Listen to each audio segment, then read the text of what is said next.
Hello and welcome to another episode of the Outdoor Gibbon podcast. Sorry, it's been a bit of a gap again before we got this one out. We are now mid-November and it's so cold.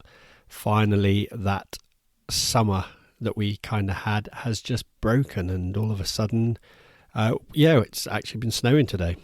It's crazy. We've gone from sort of 14, 15 degrees, and I think we're about 2.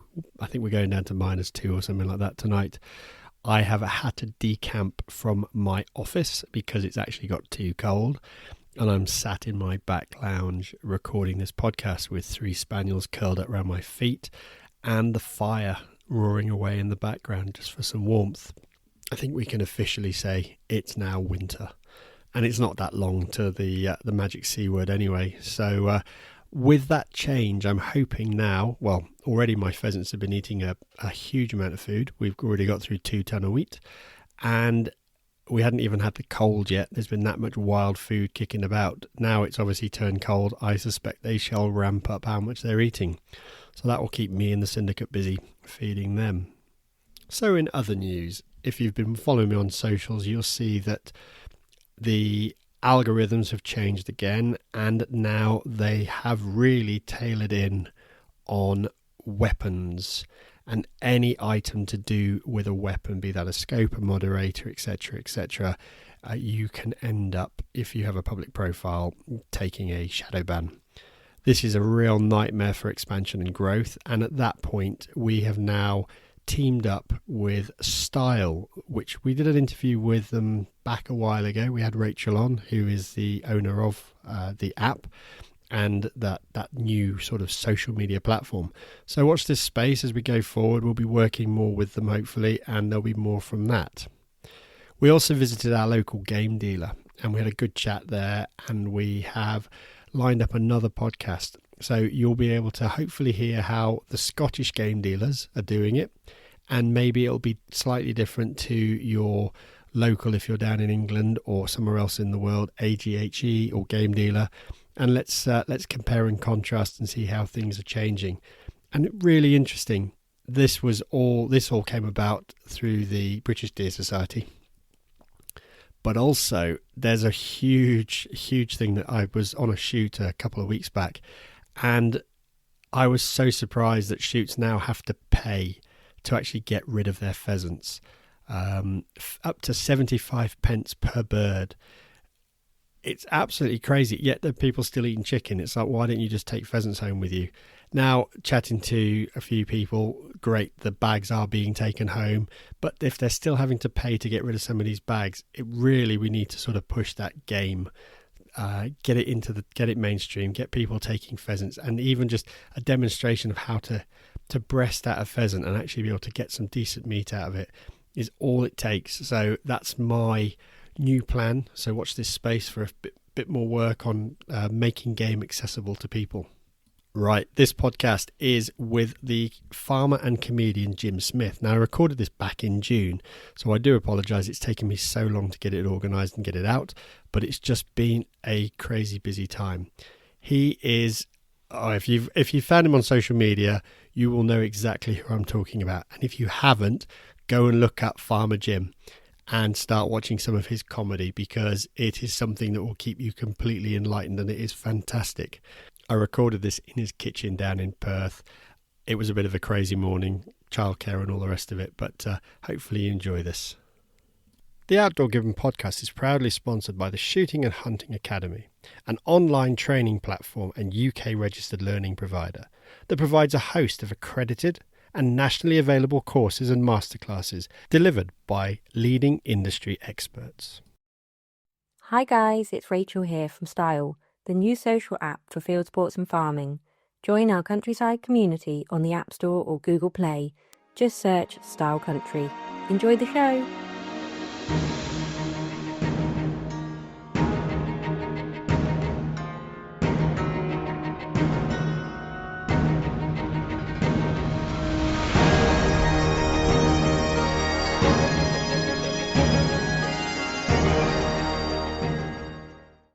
Hello and welcome to another episode of the Outdoor Gibbon podcast. Today I've driven down from the heights of Aberdeenshire to the land of tatties and berries. Perthshire to interview the comedy legend and farmer Jim Smith. How you doing? I'm good after that lovely introduction. Thank you. Well, lovely to have you here.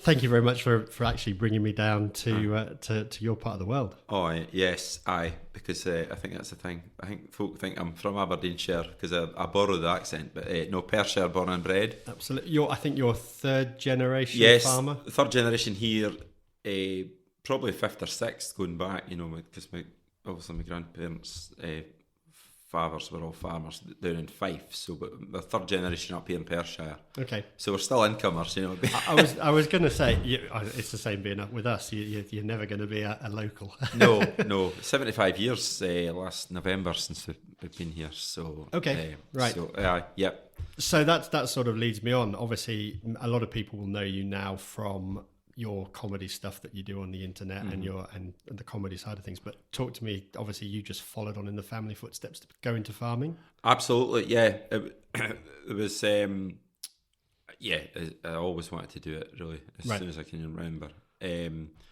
Just like a lot of farm kids, just brought up sitting beside your dad in a tractor, and of course back in the 80s it was a lot more manual labour, so we were all out, picking tatties, lifting bales of hay, all that kind of stuff. So, which was better actually because you felt more involved. But yeah, there was no question. I always knew I wanted to do that, and Dad always encouraged me. Well, never forced me, but always encouraged. So obviously, how did that lead on to the comedy side of things? Is that a diversification to extra income, or is that just a passion? Well, it started off as a passion, and now I really need the money. I think all farmers do that. So it started off really. I used to do a lot of stuff for young farmers. Okay. And I was fortunate enough to.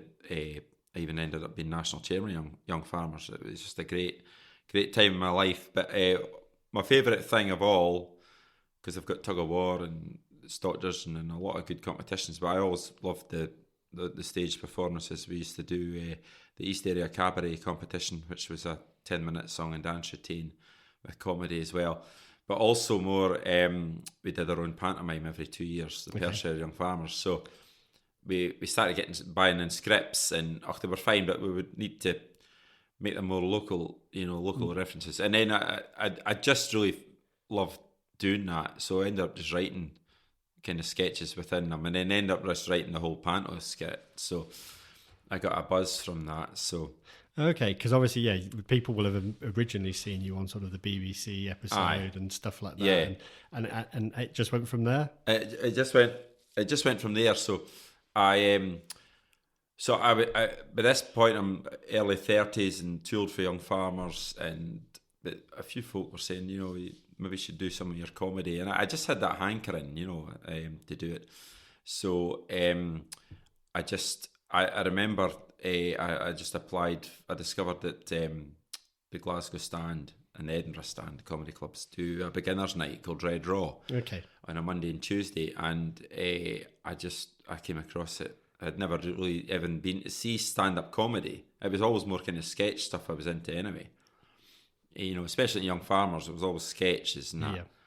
But I never really thought about stand-up. But the more I thought about jokes and stuff, I thought, that might be useful in a stand-up. So I just applied for their slot, thinking they might not get back to me, and then got an email and said, this is like September, says we've got you booked in for 2 5-minute slots in November. And I remember the fear. How am I going to think of funny stuff for 5 whole minutes? That's a massive time. Yep. And although I'd done lots of the young farmers dinner dance circuit and all that kind of stuff, when I'm maybe asked to do a speech at a dinner, you can stand up there with notes, and you can certainly get away with the old jokes, the ones we've all heard before. Oh, totally, yeah. But with stand up, it's got to be all your own stuff, and really you've got to have it kind of memorised and that. But anyway, so I went down to Glasgow, and I'd only been. Both my sisters had went to Glasgow Uni, but I'd never really been to, because I was younger. Went down there, and I remember, I think I left here about 4 o'clock in the afternoon, to get down there. And I wasn't on till about 8 o'clock, and because it's only an hour and 20 minutes you can get down there now. But I got parked up and found a place, went for a bite of tea, and then I went back to my car and I wrote screeds and screeds of notes all over my hands. Luckily I've got big hands, but it's small writing. And I remember sitting in the green room and I was so nervous, but yet the adrenaline was pumping too. I was like, yeah, this is what I want to try. And fantastic. And I got luckily it went all right the first 5 minutes, and I got a decent reception. So yeah, because obviously I think most people will probably know you from the sort of the comedy videos you pop up now on the social side of things. Yeah. So being the guy dealing with the yows, or the parched farmer because the temperature in Perthshire's reached, or Aberdeenshire's reached 15 degrees and things like that. Oh, well, that really put me on. So that's maybe like 5 years after I started stand up. So that was really put me on. There's no doubt the videos really that really put me on the map on a national scale, without a shadow of a doubt. So that really came about. Well, I got an audition to go in Scotch Squad, and then Scotch Squad was a great show because it let a lot of Scottish comics have little cameo roles, right? Come in for a show. It was a brilliant platform for that. So obviously I got, and I even auditioned as a farmer, so I did my character. And then we did a few sketches. I think the first one I was a cat, but it wasn't until we did the bomb sketch with the horse and Alan and all that kind of stuff. Yeah. Which on the day I didn't really think was that funny. Coming away from it, I thought it was all right. But the beauty of Scotch Squad, it was all improvisation. Yes, there wasn't a script. None of that was actually scripted, apart from the outline of the story. So you get told there's a farmer, he's found a bomb, the police are coming. Go make it happen. So, and that was so much fun. Yep. So a lot of the stuff, and I just happened to notice a horse in the distance. It just literally next door. None of that was put there. None of that. So, and that it was great. So it was a lot of fun to do. And as I say, they cut that and put it out as a short video, and then that went really well. And then at the same time, so BBC then said, well, do you want to do some kind of farm short things? So that's when I did the hot video and like the Lambing Diaries. And I also did a video, the Fife Darfader sketch. Okay. I was doing a Radio 4 show and they recorded that as well. So it did really well. So within a couple of years, all that had come to the fore. So how do you juggle that? Obviously, all this time that you're doing sketches, comedy, and all the rest of it, and you run a full-time farm. Right. I'll just go and blow my nose. Sorry. No bother. Oh, sorry. Yeah. So the big question is, obviously, with all this comedy and sketches and stuff like that, how do you actually manage to going out and doing gigs and run a full-time farm? Well, we've changed throughout the last 10 years or 12 years. So for the first 6 years of my comedy career, I was footloose and fancy free. So I could, and it worked in well because obviously the farm had suckler cows back then as well, but it was just me and mum on the farm. So my dad, he passed away in 2014, but I was able to just please myself in terms of going to gigs all over Scotland, and you had to do that to get, it was like doing an apprenticeship, so you'd be going away to Aberdeen and doing 10 minutes for 50 quid and all the rest of it, and you were happy to do that. And then met Morag, and then at the same time that's when the sketches came on, and then but off the back of the sketches we've done a couple of tours of Scotland, which is quite full on at the time, but I'm maybe not going out every weekend to random gigs all over the place, and we can just channel that, say, right, you're doing a tour, say it's 20 dates throughout 6 months, and that's the nights you're away, and so it's just about good management. There's that, plus there's also the fact, also being in Perthshire, we're quite central, so I would just travel home most nights. But the other big thing that we've done is, and I do regret it to a little bit now, the way the beef price is done, but we sold our suckler cows about 3 years ago. Right. Just because it was a few times I was away and there was maybe, a cow was calving or they broke out or something like that, and they weren't really making a lot of money for the hassle. I mean, and we decided to sell them, but had I known that the price of beef was going to go the way it was, yeah, we could have. Well, I would have just got my calving tightened up and all the rest. I was going to say that leads us quite nicely on to farming. Obviously, you're rural Perthshire. You're probably better off than the guys that are further north because, as you say, you're central. So actually getting stuff moved is much easier. How is farming in this area? Well, it's just the same as any of it. Well, we're all right. We're good. It's a beautiful. I mean, I love Perthshire. It's we're very, very lucky. We've got there's a mix of everything. You go 3 miles that way, you're into the hills. You're into the foothills of the Cairngorms, basically. Yep. A mile down the road, you're on the Tay River bed, some of the best land going. So it's a right good mix. But just like you say, it just all depends on the weather, and it's so extreme now. There's you always think we're moaning, but last year we had the most horrendous spring. It was wet. Folk round here weren't even starting to sow grain till about the third week in April, which is unheard of. Fast forward this year, it's been a drought, hasn't it? It's been a drought, and some of the barley's looking terrible because it was under so much stress. But then folk were able to get their tatties in. They're all looking great and that. So I enjoy the farming here because it is a good mix. And we used to grow tatties ourselves. We don't do it anymore. I kind of miss it a little bit, but it was just the ups and downs of the potato industry. We decided just to come out of that, but we rent a field out to a guy. So there's a good mix. There's the berries along at Blairgowrie. There's still a lot of good cattle and sheep guys as well. But I suppose that's one thing that many people don't. They always are amazed when they come to visit me, and I say that you come to the northeast of Scotland, and it's one of the biggest growers of soft fruit. Well, I think one of the third biggest growers of soft fruit for the UK. Is that right? This area. I know. It's mental. And of course, Aberdeenshire. Well, you get the day length hours. Yes, the longer daylight. Yeah. I think Aberdeenshire holds the record for the oilseed rape yield or something like that because of you get an hour. Couple hours extra than the South England. You know Absolutely, what I mean? Yeah. You're looking at pictures and people are like, it's 11 o'clock and it's dark. It's like, well, it's still bright daylight outside and we can carry on for another hour and a bit. Aye, absolutely. The thing I've always admired about Aberdeenshire in the north, I've got a cousin that farms at Fochabers. I know that's Murrayshire, but I would go up and spend my summer 2 weeks of the holidays up there because there was four lads. And we were just all tractor daft, and they would be combining early August. Yep.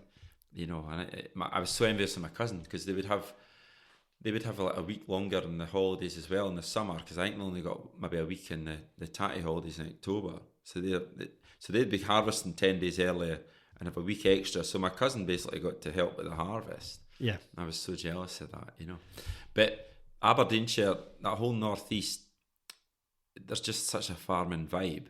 Yes. And I know you think Perthshire's still got that, but Perthshire's more kind of big estates as well, and the townsfolk aren't so involved in farming. I think Aberdeenshire, everyone, it's kind of it's saturated. As you say, like I've come from Turra, and you basically that is the farming village. Yeah, it is everything and anything is farming. It's just. Every kid at the school, the first thing they want to do is 15, I'm leaving, I'm going to drive the tractor. Yeah, you see, and that's great. And I know Turriff Show and the Black Isle get a huge support from the non-farming communities, whereas I'm on the Perth Show committee, and we're right in the middle of Perth, but it's hard to try and get we do get support from the town. But for the amount of folk that live in Perth, we should be really. But I suppose the Perth's got the downside; it has the motorway, so people still the incomers have come up and they get as far as Perth, and that's about it. And then the roads all go smaller A roads and things like that, and they don't want to go further north, so they kind of stop here. Yeah, there's all that. But the classic one. I had a good friend who was they had a farm in the Carsagowrie, and then I think they'd sold up, and his son at the time, I don't know, they were in primary school, wasn't really that interested in farming. They bought a farm in Keith, and they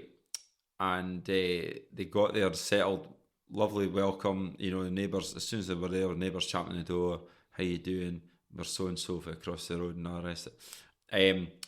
And his son was now going to school in Keith, and there was lads that weren't even from farms talking about tractors and all the rest of it. You know, it's just a different.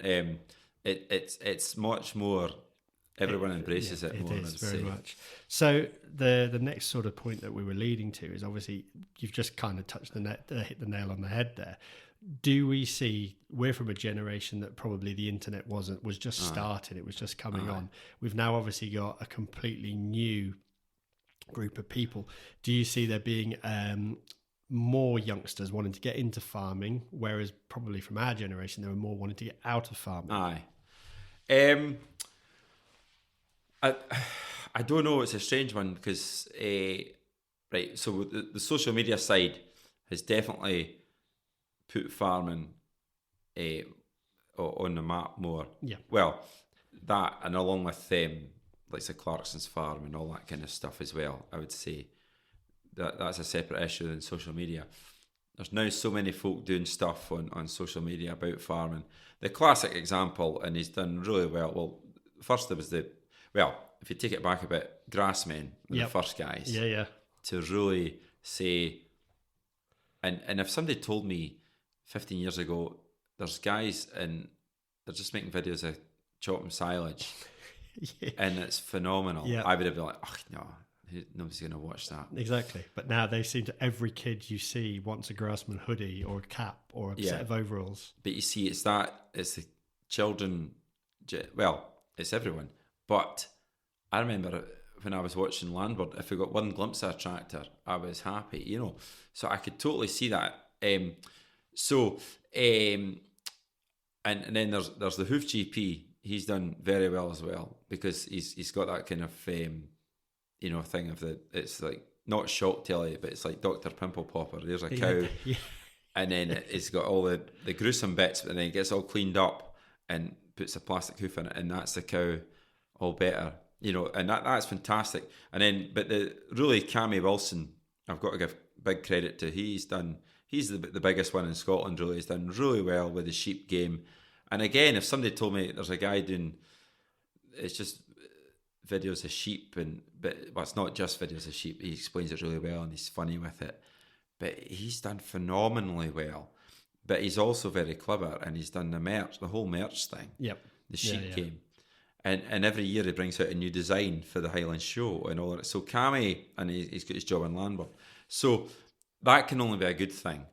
And I think it is, I think it has probably encouraged more folk who generally wouldn't be interested in farming into farming,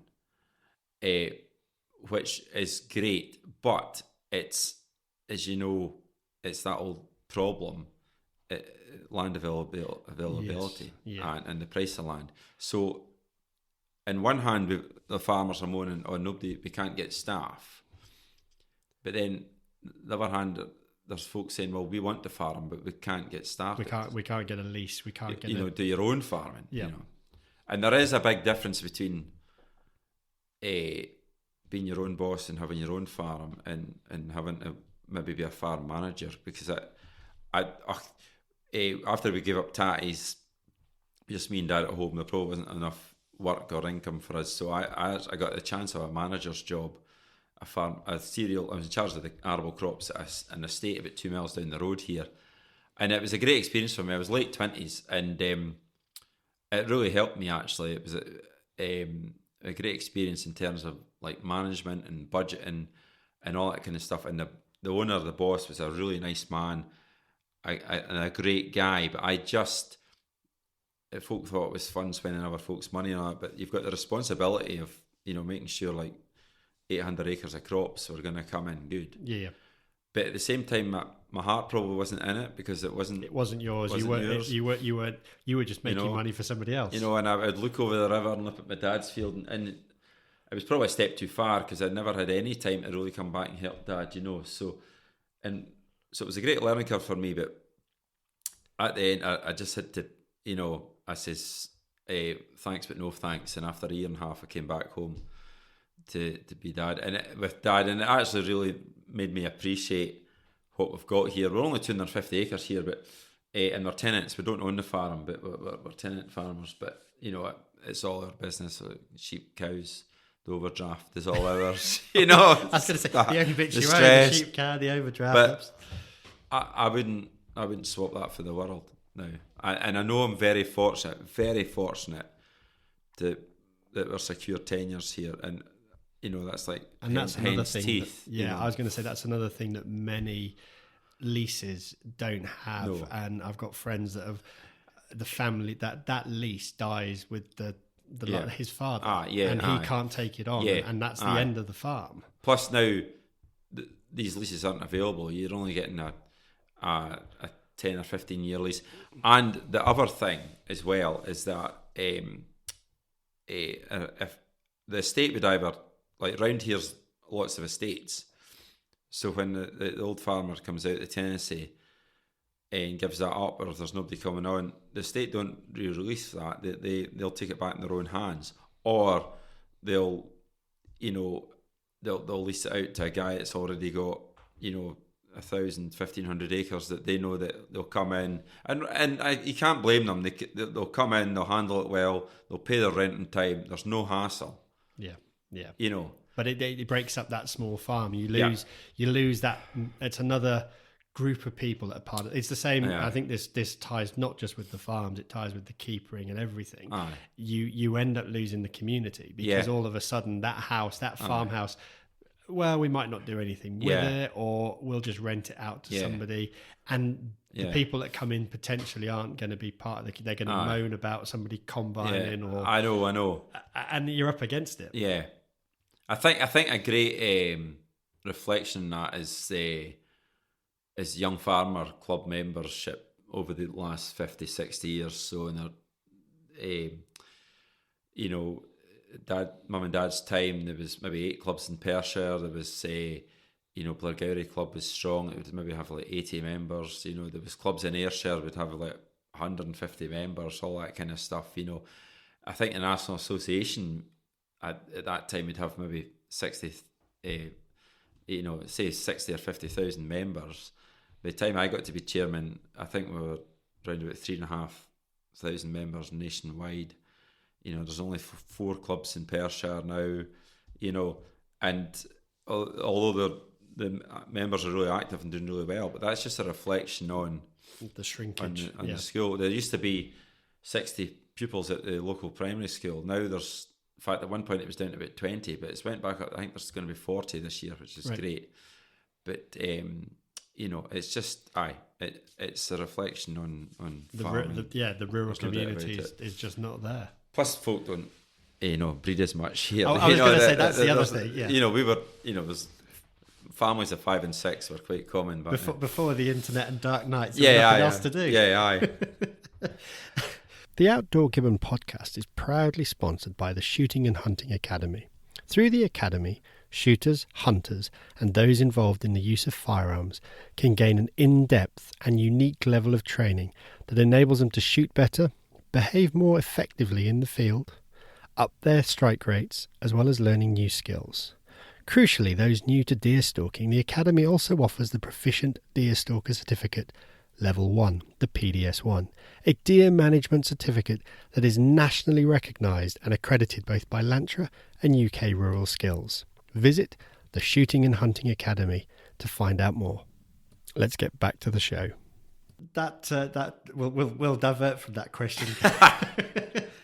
So we're obviously, you said 250 acres, and you're a mixed farm. You're growing some arable crops. You're doing some sheep. Is it? Yeah, now, sheep.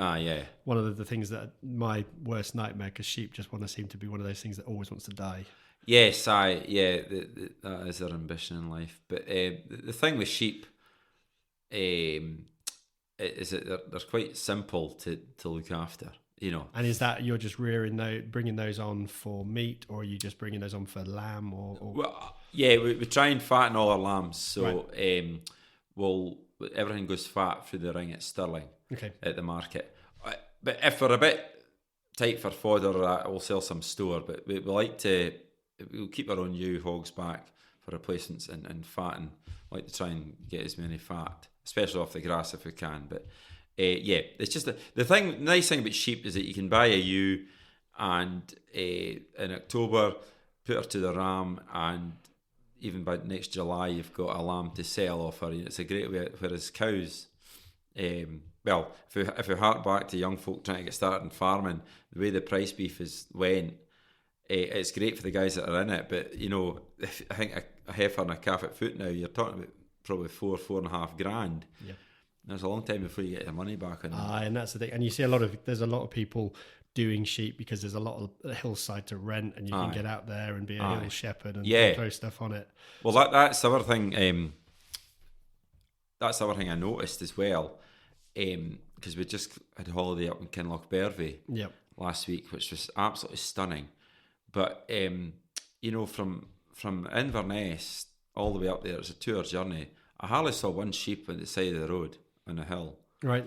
And even years ago when we used to go up to my cousins up at Elgin, up the A9 between Dunkeld and Aviemore, up these hills, you always saw sheep, but now you hardly see a sheep. I just think that all goes back to other things. Obviously, the big problem at the moment is there's a lot of estates that are just deer fencing the whole place.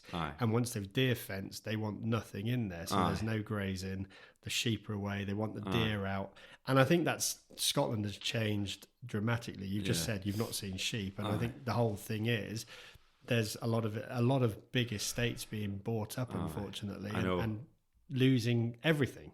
Losing the traditions. The reason they were so good was because there's 200 years of history there where folk have learnt to tame, for want of the hills, and it's stuff like, because is the moor burning banned now as well? It's still going through. It's still in. It may by the time this releases, it may well be completely out of the way. Because folk don't understand that stops the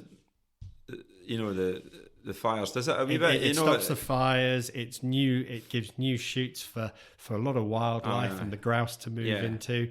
You've also got the sheep are out on the hill gathering up the tick. Yeah, well, that's the other thing, the tick mops. Plus, they're also eating the excess vegetation. Yep. I know. It's a real shame. I think you touched there on earlier on. We talked about Clarkson's farm and stuff like that, and it's a real shame because he's done fantastic for the farming community and put the farming on the map. But I think the big thing is it would be really nice. Maybe it's your goal. Maybe that's your next challenge is to actually bring more of a Scottish farming show to the press. That would be quite good, right enough. But I think, first of all, Clarkson's farm has done very well, really well, and I think he said it himself. He says, well, when they looked at it, when the farm and telly used to be, John Craven or Kate Humble holding a lamb, and he said, well, they were very good. They did, Countryfile is a really good programme, and it's been going a long time. And Landward, I've got to say, it's a really good show, and I always watch it. But Clarkson's Farm, especially for me now, when I mix with comics and folk for the cities, I meet a lot of non-farming folk now, and they'll say, "Oh, did you watch Clarkson's Farm? Yeah. We love Clarkson's Farm." They can relate to it, can't they? Because he's that kind of, you either love him or hate him. He's like Marmite. And he's got in there and he's just said, well, this is what it's all about. Aye. Yeah. But one woman said to me, she says, well, I'm not a fan of him, but I like the show. Right. But also, Caleb. Caleb has been awesome in that. Yeah. And Gerald and them all. It's not, but I think it's the fact that maybe when it was Top Gear, Jeremy, it was, he was a smooth kind of guy, but I think it's the fact that you see him getting so much stuff wrong. He's awkward. He's not. He doesn't do. He's out of his comfort zone. Yeah. And I think that's the appeal. But you could do a fantastic one up here. You could have a bunch of like Aberdonian farmers, and nobody'd like having a load of Geralds. Well, maybe. Well, we did. I did have a pilot episode called The Farm with me and a guy, Chris Forbes, who was in Scott Squad, and we filmed it here. But it was more situation comedy, and the BBC were right behind us, but it just didn't get. It wasn't as. It just didn't suit well with a lot of folk, And then I think Clarkson's Farm came along, and I said, well, that's the show we're trying to make, and that's probably natural. I mean, Farm and Life's really good, actually. It has done well, and it does show the nuts and bolts and the dead calves and the hard. It doesn't shy away from that. I think that's important. I think society has been we've taken children and we've wrapped them up, and now they don't know where things come from. They don't know that the lamb in the field is going to be lamb chops, that cow over there is your beef burger, a pig's a sausage. And I think that's something that maybe Clarkson is starting to bring back, saying we're raising cows, and I think that's really good. Oh, yeah, absolutely. But I think these open farm Sundays and all that now, they're really popular. But is that, and we talked about before this, there's that balance. See, it's nice to see maybe dairy cows getting milked. That's nice to see. And then the next door's the ice cream shop. Yes. But, come out and cuddle the pet lambs. They look lovely. Come and see the pet lambs. Come on, give the lambs a cuddle, And yet we're trying to say, well, this... They'll be hung up in a year's time from now. So, but it's kind of like that. It's getting that balance. But I think more and more people, I've seen it certainly within the stalking community, that people are now wanting. There's a younger generation coming through that want to know where, like, provenance of their meat, the stuff they're going to put on the table. We've got a massive vegan movement throughout the UK. Is it just a farce? Is it going to come and go? But there's definitely more people wanting to know where that product comes from, be it the meat they eat. And more have gone down the route of wanting something that they can harvest themselves. Now, obviously, you can't do that in the farming community because of all the issues we've had over the years, like scrapies and everything has to go to an abattoir. And the home kill service really doesn't exist anymore. So I think deer stalking allows them to sort of get some meat on their plate, but it's actually being able to say to people, look, this is the real world. You want to eat it, well, it's got to grow somewhere. Aye, that's it. I think what's on their side as well is the food mile movement as well, if we can, I think more folk do consciously make sure their meat's Scottish or British anyway, I still think we've got the big problem though, is obviously, and we could talk about, that's a whole nother topic, but you look at what comes in and it's like New Zealand lamb. It's like, but hang on, we do that much, and where's everything that we're producing in the UK? It goes out to France or something like that. It.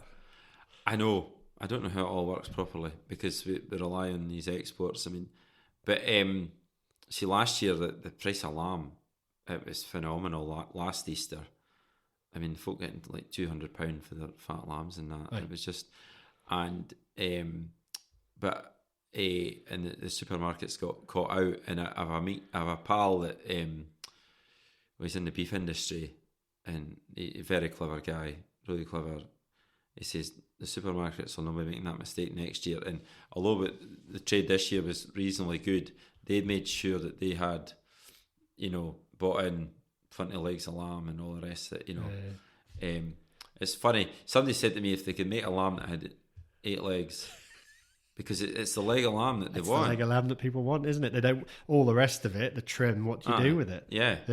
So it's funny, all that kind of stuff. But and even though they'd been making a loss selling these, because they didn't, the way the lamb job, the price went, they weren't selling them for as dear as that. But it was like, well, once we get the customer in to buy his leg of lamb, he also buys the tatties. Yes. He also buys the gravy. He also buys all the. And it is nice to see that there are supermarkets in Scotland where you look and the bag says on them, this is like Scottish tatties, and the carrots are from here. And that's really good. It just goes to show that stuff isn't actually having to do hundreds and hundreds of miles before it turns up on your plate. Yeah, absolutely. So moving on from that, we were talking about price fluctuations. That leads us kind of into that sort of, that bit of a a topic that many people don't really want to get into, and I think it's one that we should really touch on, which is the sort of the darker side of farming. It's a lonely job, and daily you hear of situations going on, and it all gets too much. Yeah. How do we sort of, what are people's roots, and what's the best way to help people out if they're feeling that way in farming? Well, just I'm lucky enough to be I work a lot with RSABI, right, the Benevolent Trust charity, who do a lot about mental health now, and so, and they've got their Keep Talking campaign. Yep. It's just like getting folk to try and open up or have a blether, and trying to just try and open up a bit more, or just having a conversation with someone, when they can. And there's also Farm Strong are now a charity. They've come on. It's an idea from New Zealand, so that's great. And then even like the Young Farmers did our You OK campaign. Yep. And it's only the last 10 years mental health's been really brought to the table in farming. I think most people, middle-aged men, are very good at saying, "Are you all right? Everything's fine." You never sit down. If you've got your wife, she'll go and have a chat with her mates, and that's it. You have a heart, and then a good cry, and then. Whereas the guys, we just kind of you've always been taught to be stiff upper lip, kind of get on with it, kind of thing. Especially in farming, it's such a proud thing. Yeah, it's definitely it's such a proud, and what you do is it's your shop window. So if you're a good farmer, folk know you and all the rest of it, and there is that kind of keeping up the appearances thing. But I certainly don't know, especially my father's generation. There was certainly, in 1985, and that was a terrible year, and there was some pretty bad tatty years as well. There was some great years too, but if things are a bit tough, they certainly wouldn't have, had a beer at the pub, and had a kind of say, oh, well, things are a bit tight now, the rest of it. It was never any of that. And the thing with farming is that see if you have a bad crop or a poor crop of lambs, or the price is crap. Well, the price you can't control that. You can't control the weather. But it takes such a long time. You have to wait another 12 months to try and fix it and all the rest of it. It's not like something like stocks and shares or something, or manufacturing, when you say, right, we're going to change the way we're making this today, but next week we'll be, we're back in the black again, and we're moving. Obviously, yeah. I think Clarkson literally showed that beautifully, didn't he? And I think his comment was, I'm glad I don't rely on farming as my income. I know. Because that just goes to show that anybody out there, that they look at all the stuff that goes up on the social media, somebody driving around in a £200,000 tractor, and they're like, oh, they must be doing well. It's like, you don't realise that they don't own it. I know. Because that's the thing. It's like, do you keep going or scale back? So these guys have really went for it. And the cost of machinery is staggering, but coming back to the talking thing, and you see, it's a funny thing, because I know a lot of guys who are perfectly happy working on their own every day. And if you speak to a traveller or a salesman, they don't want to bother guys when they're busy. You know what I mean? I know guys that are quite happy. I'm quite happy working on my own, especially I've got 2 kids and a fiance now. So if they're out of the house, I can get away in the tractor. I've got my Spotify. Everything's. I'm quite happy. But having said that, that's because I've got a second income now in my comedy. Yes. And the pressure, the financial pressure is, although the farm has to make money, it doesn't always. But if we can get it to wipe its face and leave a bit of profit for the work that's involved, I can really enjoy it, and I think that's the thing. Farmers love their job, and what I'm trying to say is, when I said I was working for over at the estate there, and it was good, but I just never felt really that happy because my heart wasn't in it. But we we're so rich in other ways. We can be our own boss. I can come in and have a coffee when I want. I can take a day off, go to the market if I want. I can, I sometimes think we should go and spend a morning doing some mundane job in a town, queuing in traffic for 2 hours, doing some crap job, working with horrible people, just to make us appreciate what we have. Having said that, I do know if you especially with livestock, say milking, I always thought dairying was a great example. It's great when it's going good, but if you're milking cows knowing that you're losing money, you can't just say, actually today I'm going to have a lie in. Animal welfare. We're going to go away for the day. Come on, sod it. Let's go to the beach. Or we'll just stop milking cows for a week. We'll start selling the milk. But you can't. You have to keep going. You have to keep going.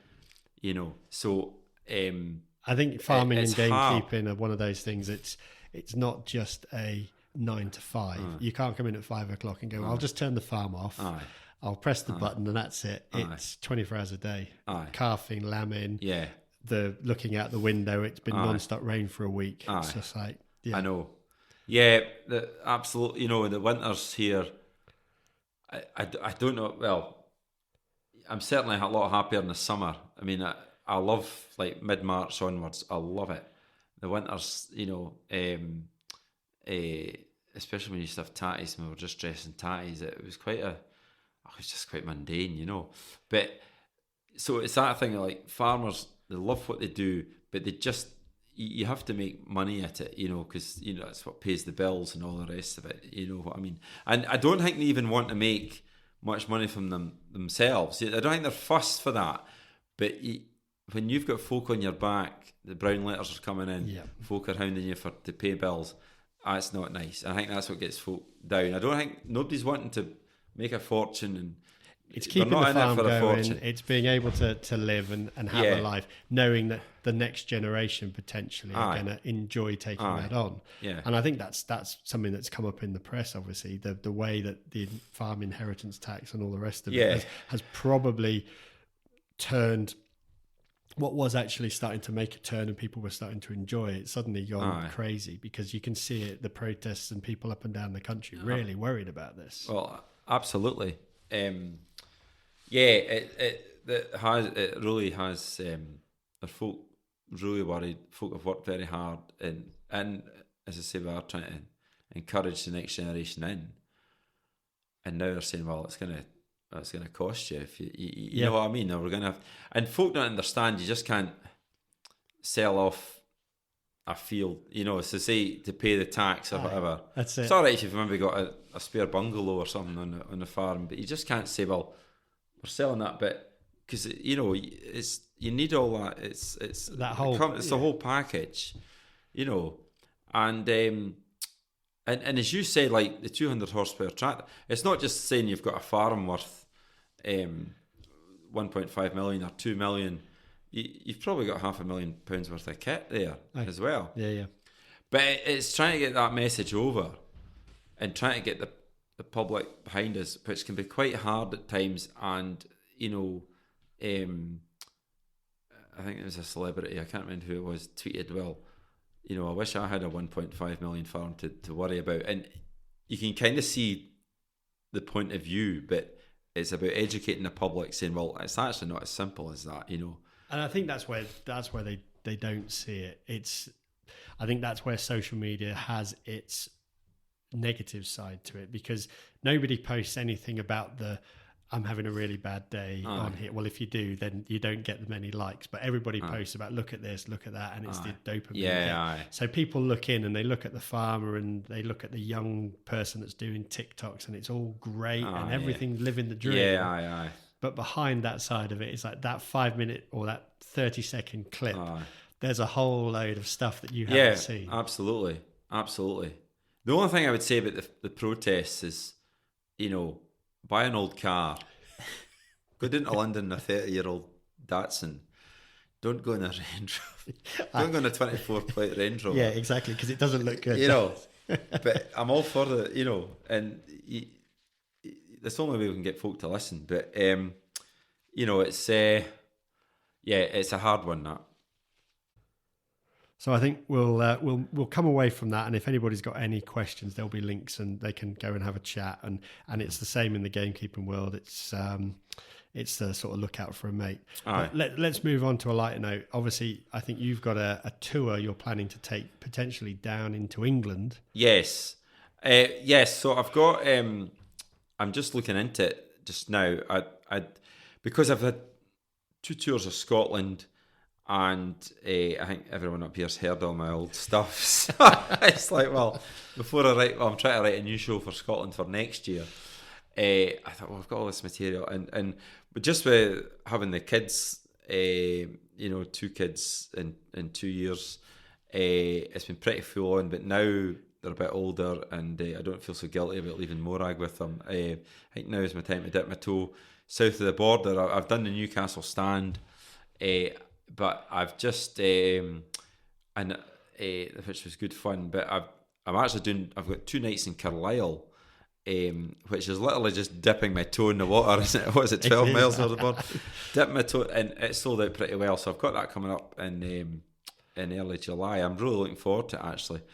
But I haven't anything else set in stone yet. But I put a thing out on Facebook: England, Wales, Ireland. Let us know where there's good, because there's no point me trying to do inner city comedy clubs. I'd far rather go to lovely market towns do the town hall. So luckily folk came up with lots of advice, so I'm just trying to get all on a map and just see where we want to. Well, you've got to go back to Northern Ireland, haven't you, to find the NFU pin? Oh, the young farmer's badge. Yes, I better get that back. Yeah, I've not been like to let that down, but so because I'm a bit dubious yet excited about it. Folk say, "Oh, understand what you're saying," and all the rest of it. As long as I just slow down, because I do tend to speak quite fast. But the thing with farming, it's universal. The jokes are universal, and it doesn't matter what you talk about, whether you're talking about yows or yows. That's it. I know. See, the classic one was, I don't know if you ever read his books, but Henry Brewis, who was a farmer. I want to say Yorkshire or Northumberland. I'm sorry if I've got this wrong. But he did sketches back in the 80s, and he brought a book out called Funny Way to Make a Living. And it was all little sketches of this Sepp, they called him, this peasant farmer. And it was all about, fighting the tax man and the bank and the department and the yows dying and all the rest of it. And it still is relevant today, but it didn't matter. Everyone got it. Yes. You know what I mean? Yeah. Everyone got it. And the classic one, he's got a sketch, is a yow dead in her back, and the son's going to his dad, "Oh, look at that, the first sign of spring." Fantastic. So I'm just busy trying to plan that now. So I think it'd be good for the winter, because I think England especially, our weather's been not too bad, but I think last year they were pretty rough. They've had some pretty rough. They've had it pretty rough. I think that's why our barley prices were better than theirs. Aye, yeah. So England, Wales, Ireland, I'm coming for you. So, and there'll sure be enough expats to turn out and do a turn of Doric, surely. Aye, you'll be fine down there. And if not, you can just have a translator on the stage. Absolutely. So I think that's I've taken up enough of your time, as you're a busy guy, but this has been Jim Smith, so thank you very much. Well, it's been a pleasure. Always enjoy getting an excuse to sit in the house and have a coffee and just crack away about farming. Fantastic. Thank you.